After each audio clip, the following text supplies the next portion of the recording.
اللي في الصورة ده أكتر شخص بحس الناس مش مقدرة قيمته. مصطفى كامل مش مجرد نقيب الموسيقيين، مصطفى كامل أسطورة حقيقية، بس للأسف محدش مركز معاها، ويمكن السبب هو نفسه. تعالوا أحكي لكم حاجات محدش كتير يعرفها عنه وهتصدمكم. يوم 20 أغسطس سنة 1970 اتولد مصطفى كامل. اتولد في اسكندرية لكنه عاش وكبر في حي السيدة زينب في القاهرة.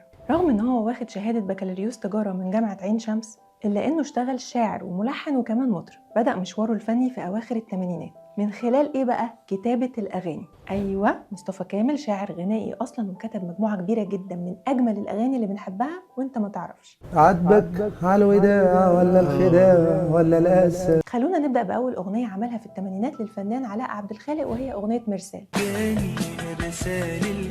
ودي كانت بداية اسمه في عالم التأليف. بعد كده يا جماعة كتب لأكبر المطربين في الوقت ده، وكتب لهم كمان مش أغاني عادية، دي أنجح الأغاني اللي عملوها. خلونا نبدأ بمحمد فؤاد مثلا. خد عندك الأغاني اللي كتبها له مصطفى كامل: الحب الحقيقي، أوقات يا دنيا، ورائعتي هنساك وهودعك. كمان كتب له أغنية لو وأغنية كذاب. كذاب مغرور المش بيحبنا. طب كنت تعرف إن رائعة محمد محي عاتبك كلمات مصطفى كامل؟ عاتبك على ايه ولا ايه ولا ايه؟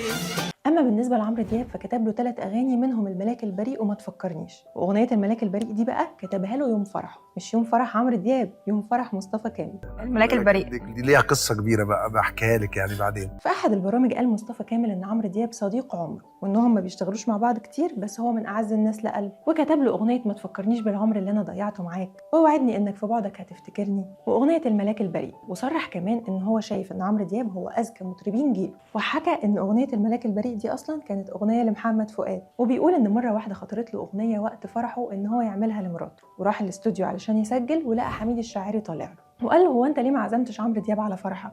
ده حتى انت وهو بقالكوا كتير ما اشتغلتوش مع بعض. فمصطفى كامل قال له: انا خايف ان انا اعزمه وما يجيش يعني. فقال له: لا ما تقولش كده، هيجي طبعا. ونازل مصطفى كامل وعزم عمرو دياب وقال له: انا فرحي بكره. فساله عمرو دياب: ايه ما فيش حاجه كده؟ ومن هنا سمعوا اغنيه الملاك البريء اللي كانت اصلا لمحمد فؤاد، وخرج له هو بلبس العريس وابتدوا يشتغلوا على الاغنيه. عمل الاغنيه يوم فرحه. ادي الملاك البريء ابو قلبي طيب قوي. وطبعا وقتها محمد فؤاد زعل شويه من مصطفى كامل، بس اشتغلوا مع بعض بعدها. نرجع تاني بقى للاعمال اللي انا ما كنتش مصدقه ان مصطفى كامل بجد كاتبها. يا جماعه احنا محتاجين نقدره اكتر من كده. يعني مثلا تعالوا اقول لكم الاغاني اللي كتبها لايهاب توفيق: اكتر من كده ايه، الايام الحلوه، انا اكتر من كده ايه. دي اصلا واحده من اكتر الاغاني اللي بحبها في حياتي. اكتر من كده ايه، عمري وخدته وقلبي دخلته. اما الاغاني اللي كتبها لحماده هلال فبسم الله ما شاء الله، اغنيه دايما دموع. ايوه، الاغنيه اللي بتخلينا كلنا نقوم نقطع شراييننا ناوي. والاغنيه بقى اللي بتعلي عليها في تقطيع الشرايين اغنيه كل ما افكر فيك. كل ما افكر فيك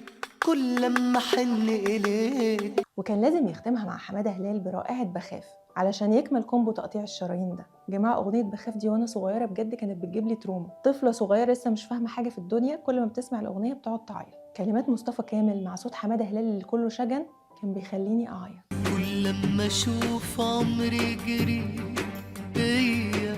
بس الشهاده لله ما كتبلوش بس اغاني حزينه، كتب له كمان اغنيه الحب حلو، ودي اغنيه فرايحي الحمد لله. ده غير اغاني تانية زي الايام، يا ليلي يا عيني، ويا نهار ابيض. كمان اشتغل مع الكينج محمد منير وعمل له اغنيه عمر عيني. كل اللي انا قلته بقى ده كوم، واللي انا هقوله دلوقتي كوم تاني خالص. تعرفوا اغنيه يا ترى بتاعت بهاء سلطان؟ كلمات مصطفى كامل. دي بقى من اكتر الاغاني اللي صدمتني لما عرفت قد ايه الراجل ده شاعر عبقري يا جماعه. يا ترى يا حبيبي. وكمان اغنيه يا هاجرني كلماته والحانه.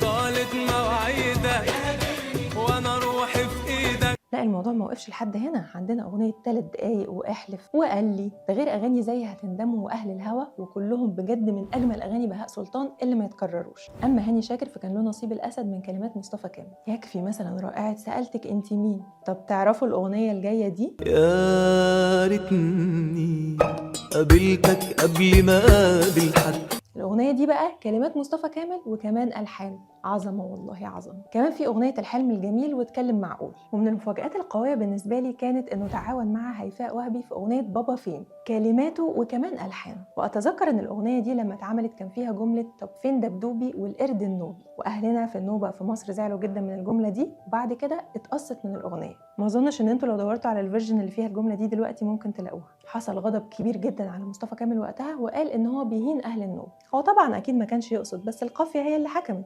وبصراحه يا جماعه انا هعترف لكم اعتراف، مصطفى كامل اللي بيتقال عليه امير العذاب انا بحب اغانيه جدا. هو كمان مش بس شاعر ومؤلف، هو مطرب جامد جدا واغانيه بجد حلوه. لما مصطفى كامل دخل الغنى كان له صوت مميز جدا، وعمل اكتر من 10 ألبومات اغلبها كلماته والحان، منهم طول الوقت اللي كان سنه 2000 والمفضل عندي، ورحله عمري سنه 2001، وحكايتي انا سنه 2003، ودقه الساعات 2003 برضه، ونيجي لتاني ألبوم مفضل ليا اقوى من الايام، واجمل سنين العمر، وكراهيني، وألبوم صور. ومن العلامات الفارقه جدا في مشواره الفني اوبريت تسلم الايادي سنه 2013. رجعت على البيت لقيت التيمه دي مسيطره عليا يا استاذ احمد كده، هي بكلمتها كده تسلم الايادي ده تسلم يا جيش بلادي بس. اوبريت وطني، وكان بيتكلم عن الظروف السياسيه في مصر وقتها. الاوبريت ده كلمات والحان مصطفى كامل. طبعا ما لحقتوش تنسوا الاوبريت وغناه مع عدد كبير جدا من نجومنا.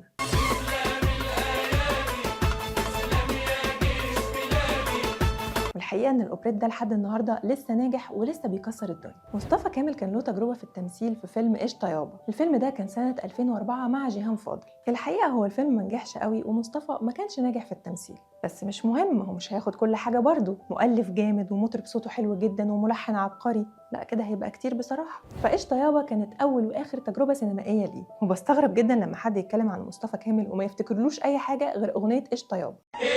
قشطة يابا، قشطة يا عمي.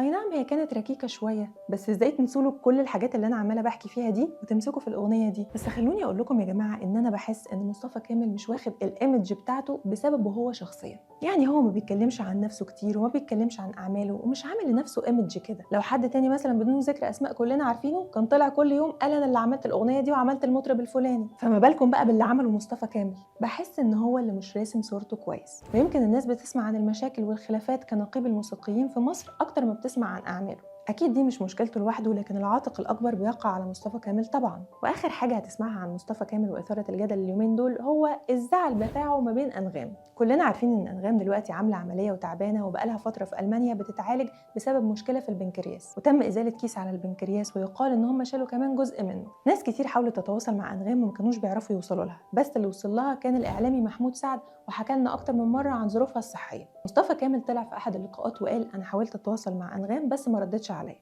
انا مش بقولك ان انا عايزه استلف منك فلوس، انا بقولك ان انا عايزه اطمن عليكي، والمفروض ان انت لما تشوفي ان انا بطمن عليكي تردي عليا. الناس انقسمت ما بين مؤيد، ناس بتقول انه عنده حق انه يزعل لان انغام بترد على محمود سعد، وناس تانية شايفه ان ايه الكلام اللي بيتقال ده، دي واحده مريضه ولازم نراعي ظروفها. انتوا بقى رايكم ايه؟ طبعا ده موقف السوشيال ميديا كلها بتتكلم عنه، شويه ماسكين مصطفى كامل تريقه، وشويه عاملين كوميكس عليه. بزعل جدا لما الناس بتتكلم عنه بالشكل ده وفي المشاكل دي، لكن ما يعرفوش تاريخه الكبير. وزي ما قلت لكم ده جزء منه مشكله مصطفى كامل نفسه، ده غير طبعا المشكله الشهيره اللي قبل مشكله انغام مع راغب علامه. راغب علامه اللي هو بيغني في مصر في الساحل الشمالي طلعت اكتر من بنت وبسته، بس في واحده يعني بوستها كانت جريئه شويه، فمصطفى كامل منع راغب علامه من الغنى في مصر وبدا التحقيق معاه. فالناس قالت هو ازاي بيعمل كده مع راغب علامه وما عملش حاجه للبنت، هو راغب علامه ماله؟ وطبعا دي قصه شغلت السوشيال ميديا لفتره طويله، ولحد النهارده الناس بتتكلم عن قصه راغب علامه والمعجبه دي. احترامي لقيمه راغب الفنيه في المقام الثاني تجبرني لان ننهي الامر بما لا يضر بلدي ولا يضر نقابتي ولا يضر قيمتي وقيمه مجلس ادارتي في النقابه. ومن الخلافات المشهوره في تاريخ مصطفى كامل هو خلافه مع ايمان البحر درويش، واللي قال مصطفى كامل في اخر لقاءاته ان خلاص ما بقاش فيه خلاف ما بينهم. وحسب تصريحات مصطفى كامل فقال ان الوباء اللي كنا فيه هو سبب الخلاف بيني وبين ايمان البحر درويش، والوباء ده يقصد بيه النقابه، نقابه الموسيقيين يعني. وحسب تصريحات مصطفى كامل قال ان المكان ده فيه فساد كبير فوق ما اي حد يتخيل، وانه اتحارب علشان كان بيحارب الفساد. بقول لك يا ريس النقابه غلابه، نقابه غلابه، ومش هقدر، ما اقدرش اقول سرقه ولا بتاع، اعوذ بالله، ده اتهامات مجلس يحقق فيها، انا مش هقدر برضه اقول كده. وقال ان الناس كتير ما كانتش تعرفوا ان ايمان البحر درويش كان واقف في صفي ايام الانتخابات،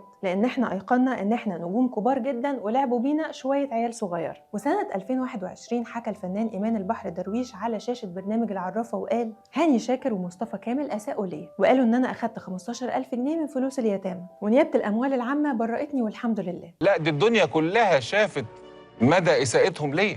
فالخلاف ما بين إيمان البحر درويش كان فيه كمان الفنان هاني شاكر، وهاني شاكر يقول إن إيمان البحر درويش مسلط ناس علشان تشتمه، وإيمان البحر درويش يقول إزاي يا جماعة، وأنا لما مسكت النقابة كان أول قرار أصدرته إن أي موسيقي يتعدى على موسيقي آخر بأي ألفاظ نابية إنه يتعاقب. فكانت قصة كبيرة كده وخلاف كبير جدا ما بين الثلاثي، لكن في الآخر الخلاف ده بتصريحات الاتنين اتحل ما بينهم ومفيش مشاكل دلوقتي. أما هاني شاكر بقى فالله أعلم. وزي ما قلت لكم من شوية إن مصطفى كامل مشكلته الوحيدة إنه مش عامل إيمج لنفسه. في ناس أقل منه بكتير في الموهبة بس عارفين يعملوا لنفسهم إيمج كويسة أو حتى بيتكلموا عن شغلهم قبل كده. مصطفى كامل نقدر نقول عليه ستار ميكر، صنع نجوم كتير جدا بكلماته وألحانه، لأن النجاح طبعا مش بس بصوت المطرب. فتاريخ كبير واسم مهم زي مصطفى كامل ما ينفعش يمر مرور الكرام ونختصره بس في قشطة يابا.